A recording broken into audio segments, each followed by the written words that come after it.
Assalamualaikum warahmatullahi wabarakatuh.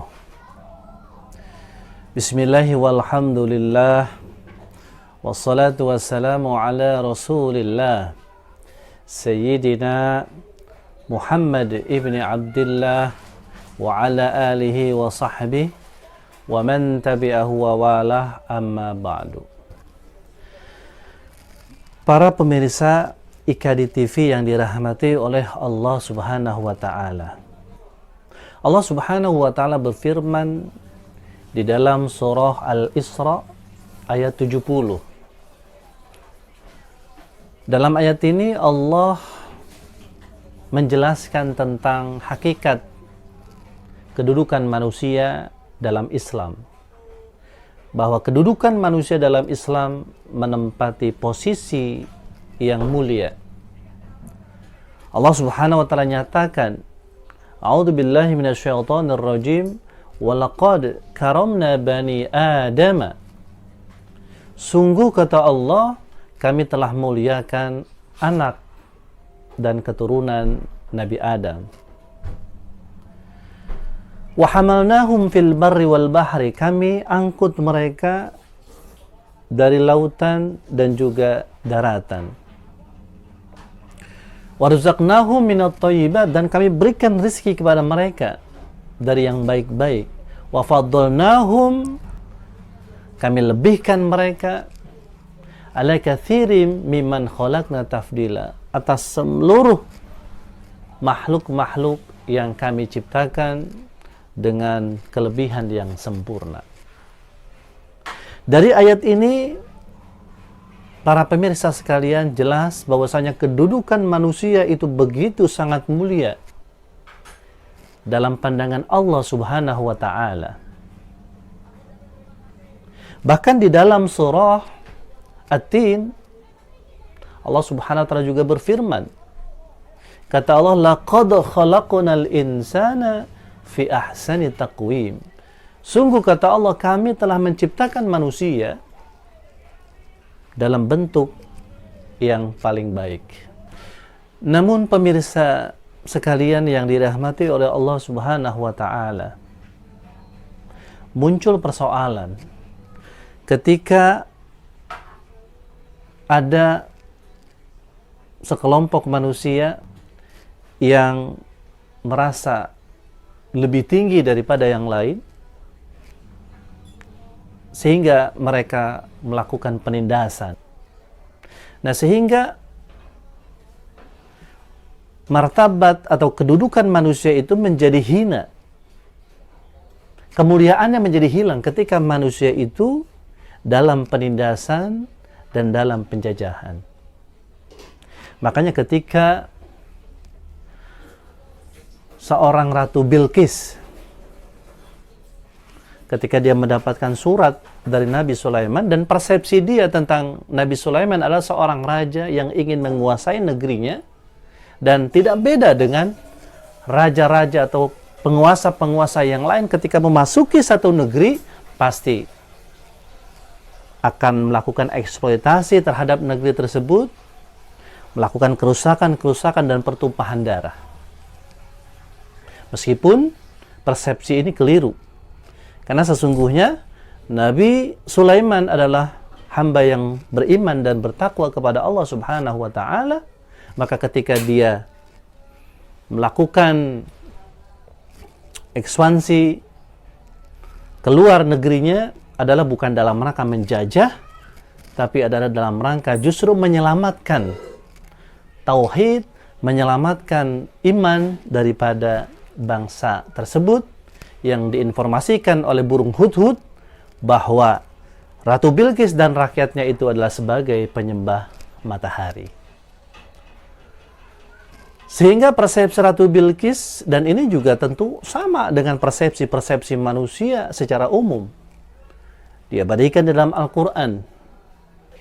Qalat innal muluka idza dakhalu qaryatan afsaduha wa jalu 'izzata ahliha adillatan wa kadzalika yaf'alun. Kata Ratu Bilqis, apabila raja-raja atau penguasa memasuki satu negeri, maka pasti akan melakukan kerusakan-kerusakan di dalam negeri tersebut, dan kemudian akan menjadikan warga negaranya yang tadinya mulia menjadi hina. Dan itulah yang mereka pasti akan lakukan. Itulah persepsi daripada Ratu Bilqis. Dan ternyata persepsi itu keliru ketika yang dihadapi adalah Nabi Sulaiman, manusia yang bertakwa kepada Allah Subhanahu wa taala.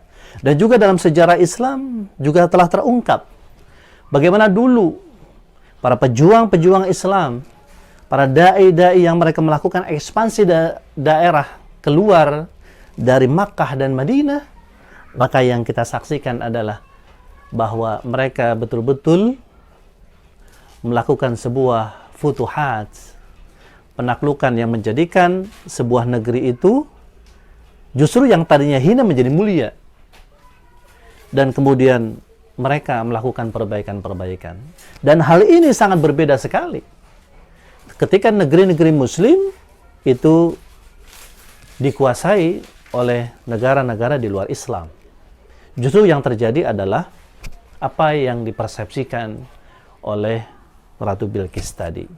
Para pemirsa IKRI TV yang dirahmati oleh Allah Subhanahu wa taala. Oleh karena itu, ketika terjadi penjajahan, ketika terjadi penindasan atas satu manusia kepada manusia yang lain, atau atas sekelompok manusia kepada kelompok yang lain, maka Allah Subhanahu wa taala memerintahkan kepada kaum muslimin untuk melakukan perlawanan, untuk membela orang-orang yang tertindas, untuk membela orang-orang yang lemah. Di dalam surah An-Nisa ayat 75 Allah berfirman, "Wa ma lakum la tuqatiluna fi sabilillahi wal mustad'afina minar rijali wan nisa'i wal wildani." Kata Allah Subhanahu wa taala, kenapa kalian tidak berjuang, berperang di jalan Allah Subhanahu wa taala untuk membantu orang-orang yang lemah, yang terdiri dari para laki-laki, kemudian perempuan dan juga anak-anak.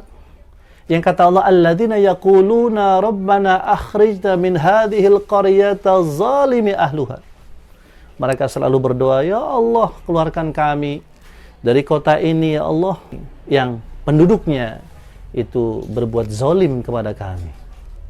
Kemudian mereka juga memohon kepada Allah Subhanahu wa taala, waj'al lana min ladunka waliya. Ya Allah, jadikanlah untuk kami dari sisimu, atau berilah kepada kami dari sisimu para pelindung. Waj'al lana min ladunka nasira. Dan berilah juga kepada kami dari sisimu orang-orang yang melakukan pertolongan. Itu doa mereka. Sehingga kata Allah bahwa sebagai orang beriman, maka siapapun ketika melihat ada saudaranya tertindas, saudaranya terjajat, saudaranya dizolimi, maka angkat senjata, bela mereka. Dan inilah yang kemudian menjadi salah satu misi daripada ajaran Islam. Ketika dahulu awal Islam datang, ketika perbudakan itu menjadi sebuah sistem yang ada pada masyarakat saat itu, baik di Romawi, Persia, maupun juga di Konstantinopel dan juga di negara-negara yang lain, maka Islam mengusung misi, yaitu bagaimana menyelamatkan budak-budak, membela mereka, lalu kemudian membebaskan mereka. Sehingga ada banyak budak pada saat itu yang kemudian dimuliakan, mereka dimerdekakan ya, oleh Rasulullah dan juga para sahabat. Wassalamualaikum warahmatullahi wabarakatuh.